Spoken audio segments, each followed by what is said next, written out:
Hi friends, இன்றைக்கி நம்ம என்ன பார்க்க போகிறோன்னா எங்கள் தோட்டத்தை, அதாவது குட்டி தோட்டத்தை உங்களுக்கு சுற்றி காமிக்க போகிறேன். எங்கள் அப்பா அம்மா 2 பேருமே பப்பாளி செடி நட்டிகிட்டு இருந்தாங்க.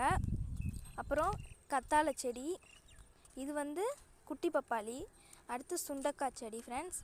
அப்புறம் இங்கிட்டு வாங்க போவோம். அடுத்து இங்கே ஒரு குட்டி பப்பாளி, எங்கள் அம்மா குட்டி குட்டி பப்பாளியாக நிறைய நட்டி வச்சுட்ருக்காங்க. அப்புறம் இங்கே ஒரு குட்டி கருவேப்பிலை காட்டிலேருந்து எங்கள் அம்மா பிடிங்கிட்டு வந்தாங்க. எங்கள் அம்மாட்ட மருதாணி கேட்டேன், வீட்டை சுற்றி மருதாணி செடியாக வச்சுட்டாங்க ஃப்ரெண்ட்ஸ். உங்கள் வீட்டிலும் மருதாணி செடி இருக்கா? கமெண்ட்ஸை சொல்லுங்கள். அப்புறம் இங்கே ஒரு பப்பாளி செடி இருக்குது.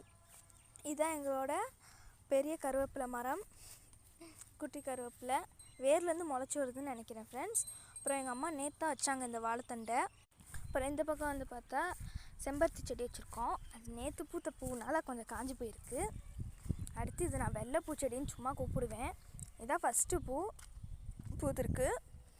அடுத்து அந்த பக்கம் ஒரு மரம் நட்டி வச்சுருக்கோம், அதையும் காமிக்கிறேன் ஃப்ரெண்ட்ஸ். இது வந்து வீட்டு பக்கத்துலேயே முன்னாடியே தென்னை மரம். முன்னெல்லாம் நாங்கள்லாம் இதெல்லாம் ஃபுல்லாக வீடு கட்டல, ஃபுல்லாக மரம் கொய்யா மரம்லாம் வச்சுருந்தோம். இப்போ எல்லாம் வீடு கட்டிட்டு மறுபடியும் மரம் வளர்க்க ஆரம்பிச்சிட்டேன் ஃப்ரெண்ட்ஸ். இதுதான் உலகத்துலேயே மிகப்பெரிய பப்பாளி செடி. நீங்களாம் வந்து பார்த்துனாலும் பார்த்துக்கோங்க. அடுத்து முருங்கை மரம் வச்சுருக்கோம், ஆடு வச்சுருக்கனால. அடுத்து புதுசாக ரோடு போகிறாங்க ஃப்ரெண்ட்ஸ், போட்டதுக்கப்புறம் உங்களுக்கு காமிக்கிறோம். அடுத்து தான் எங்கள் தோட்டம், பார்த்துக்கோங்க ஃப்ரெண்ட்ஸ். நீங்களும் இந்த மாதிரி நிறைய மரம் வளருங்க. எங்களுக்கு மரம் வளர்க்க தான் ரொம்ப பிடிக்கும். பாய் ஃப்ரெண்ட்ஸ், நாளை சந்திப்போம். டேக் கேர், பாய்.